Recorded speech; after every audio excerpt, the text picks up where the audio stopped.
All right, in this explainer, we're diving into G.E. Moore, a real heavyweight of 20th century philosophy. He's known for bringing a huge dose of common sense to some of the most, well, mind-bending questions you can imagine. And we're going to start with a big one. So let me ask you something.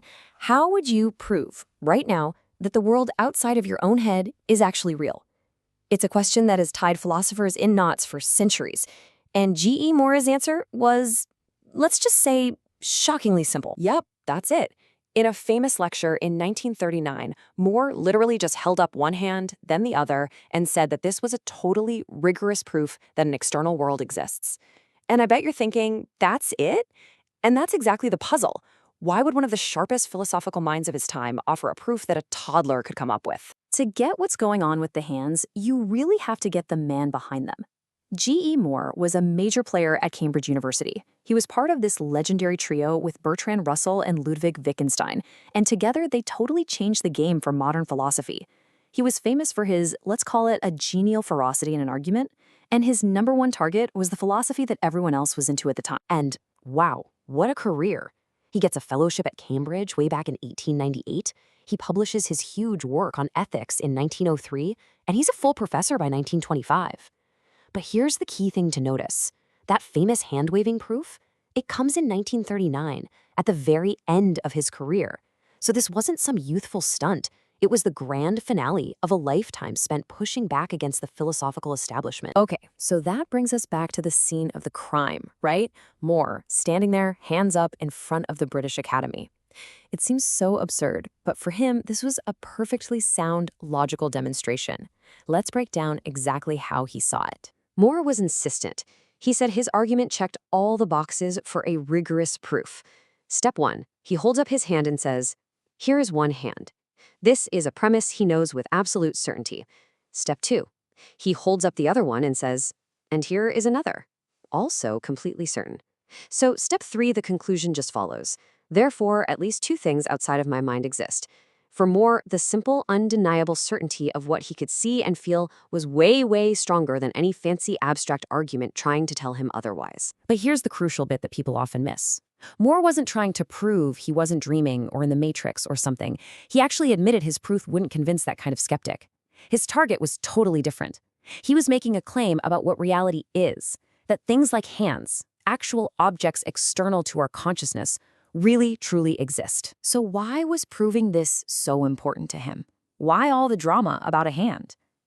To get that, we have to meet the philosophical villain of this story, a popular view called idealism. Back in Moore's day, a lot of the top philosophers were idealists. They argued that reality isn't made of physical stuff at all. They thought it was fundamentally mental, made of consciousness or spirit. In this view, the world kind of depends on minds. To exist, a thing has to be perceived or thought about. And this is the heart of the clash. For an idealist, reality depends on a mind. To be is to be perceived. But for Moore, this was just philosophical nonsense. The world and his hand exist on their own, whether anyone is thinking about them or not. So by holding up his hand, he wasn't just waving hello. He was making a powerful philosophical claim. Here is a real thing existing in the world, totally separate from my thoughts about it. So Moore took this same, direct, no-nonsense approach and pointed it at another huge area of philosophy, ethics.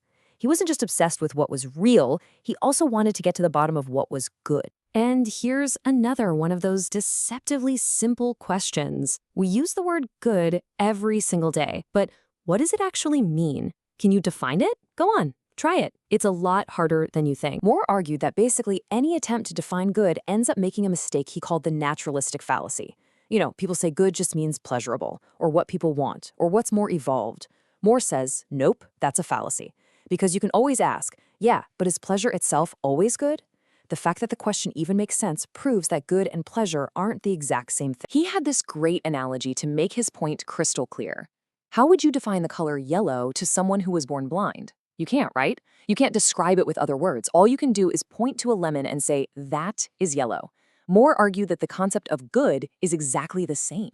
It's a simple, basic property that we can recognize and point to, but we can never, ever define it using other terms. So if good is something you can only point at, what did Moore think was worth pointing at?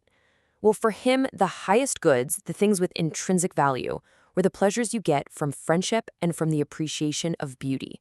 And these weren't just abstract philosophical ideas. They actually became the guiding principles for his famous circle of friends, the Bloomsbury Group, which included people like Virginia Woolf and John Maynard Keynes. So when you step back and look at it all, what's G.E. Moore's lasting legacy?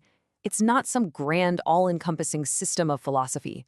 No, he left behind something that you could argue is way more valuable. Moore had this almost supernatural talent for finding these little philosophical puzzles hiding right out in the open. He was a master at finding the cracks in our everyday thinking, the things that, once he points them out, you can't unsee them. And they force you to rethink everything you thought you knew for sure. And just to leave you with one final example of his genius, think about what we now call Moore's paradox. Why does it sound so completely bizarre to say, it's not raining, but I believe that it is? I mean, both parts of that sentence could be true, right? It could not be raining, and I could believe that it is. So why is smashing them together so weird? This little puzzle ends up revealing deep things about belief, language, and our sense of self. And just like his famous proof with his hands, it shows that sometimes the most profound philosophical questions are staring us right in the face.